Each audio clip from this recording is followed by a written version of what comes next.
You all may be seated. Okay, Mr. Taylor, Yes, ma'am. you brought this case before the court. What's going on? Okay, so Sam and I split up a while back, but 2 months ago she moved out and left me with our darling children. I have an 11-year-old named Emma, Okay. and my 6-year-old boy is Braxton. And my two kids live with me. She's been out of the house for 2 months. I'm seeking 2 months of back child support and child support. Okay. And why didn't you give him any money when you left? Obviously, if he's asking for 2 months worth of back pay. Welcome back to Judge Bench, where real courtroom moments reveal powerful lessons about family, law, and responsibility. If you haven't already, be sure to subscribe to our channel so you never miss a case that might just reflect your own. Today, we dive into case number JVB 1014, Taylor versus Taylor. A custody and child support case that unpacks what happens when one parent walks away and leaves the other with full-time parenting duties. Mr. Taylor opens the case by explaining that his former partner, Sam, moved out of their home 2 months ago and left their two children, 11-year-old Emma and 6-year-old Braxton, in his care. Since that day, he has been providing for them entirely on his own. From school to meals to health insurance, he's handled it all. Now he's asking the court for 2 months of back child support and a formal order for ongoing payments. Sam responds by saying she's a nurse and works intense, irregular hours. So he's asking for money, but what he's not including is the fact that I'm a nurse. I work intense hours that are very irregular. So we decided it was best if the kids stay in his home since he has a more steady daily schedule. I am living with my mother when the kids have a day off of school or a weekend where I'm available, or any time that they need to be taken care of. They are with me or with my mother at that time. He is saving on daycare, any care like that. She says it was mutually agreed that the children stay with Mr. Taylor because of his steady schedule. She argues that the children are still with her a significant amount of time on her days off, weekends, and school holidays, and that she and her mother take care of them during those times. In her view, her contribution is more emotional than financial, and she believes that should count for something. Judge Vaughn listens, but doesn't hesitate to clarify the law. Emotional support is important, but when it comes to legal responsibility, it's not a substitute for financial support. The court needs to know where the children live the majority of the time. Sam admits that it's not an equal split.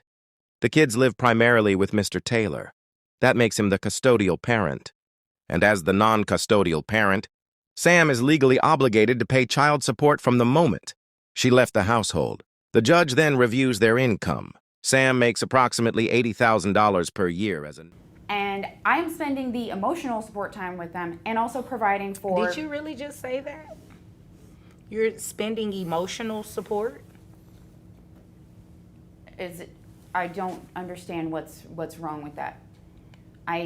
You're not paying him any money. Spending.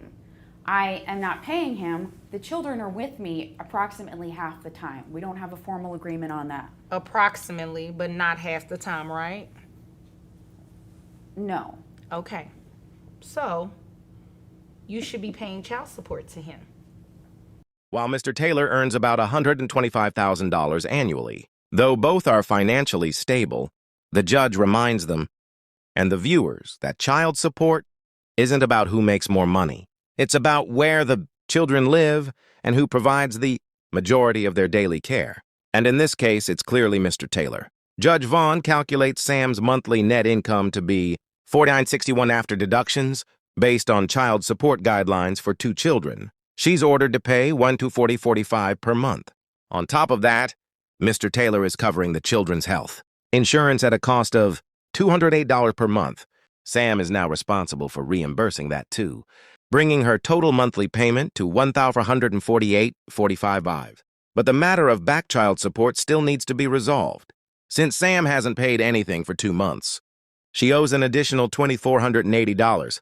The judge offers her 2 options. If we want to lay down the hours and really count it out, then we can. I work usually 4 days on, 3 days off, sometimes 3 days on, 2 days off. Okay. My schedule is very irregular. Which means that the children are with him most of the time. So you should be paying child support. They come to me and my mother's home a lot of the time. Right. And I get it. I get it. However, the law is very straightforward. Whoever the child lives with, the children in this case live with, majority of the time, they're going to be considered the custodial parent. Pay the amount in full as a lump sum or add $50 to her monthly payments until the back pay is fully satisfied. While $50 a month doesn't account for interest, it's the court's minimum acceptable rate for repayment. Sam agrees without protest and says she will comply with the court's decision. As the judge wraps up the session, she reminds both parties that this isn't about punishment, it's about responsibility. Raising children takes time, love, energy, and yes, money. The law recognizes that, and when one parent shoulders that responsibility full-time, the other must contribute financially. No matter how involved they may still be emotionally. So what did we learn today? This case is a classic example of misunderstanding. Legal obligations after separation. Many parents assume that emotional support and occasional visits balance the scales, but the law operates on facts, not feelings. Sam's belief that caring for her children on weekends. And the non-custodial parent has the obligation to pay child support. That's the way that it works. You said you're a nurse. How much money do you make? About $80,000 a year. Let me see. Okay, yeah, I see your check stubs here. And how much do you make? $125,000 a year. Okay, do he's you doing all fine. split? Excuse me. He's doing fine. You are too. You make $80,000 a year. You're not doing fine? I am doing fine. Oh, okay. I mean, so you both are doing well.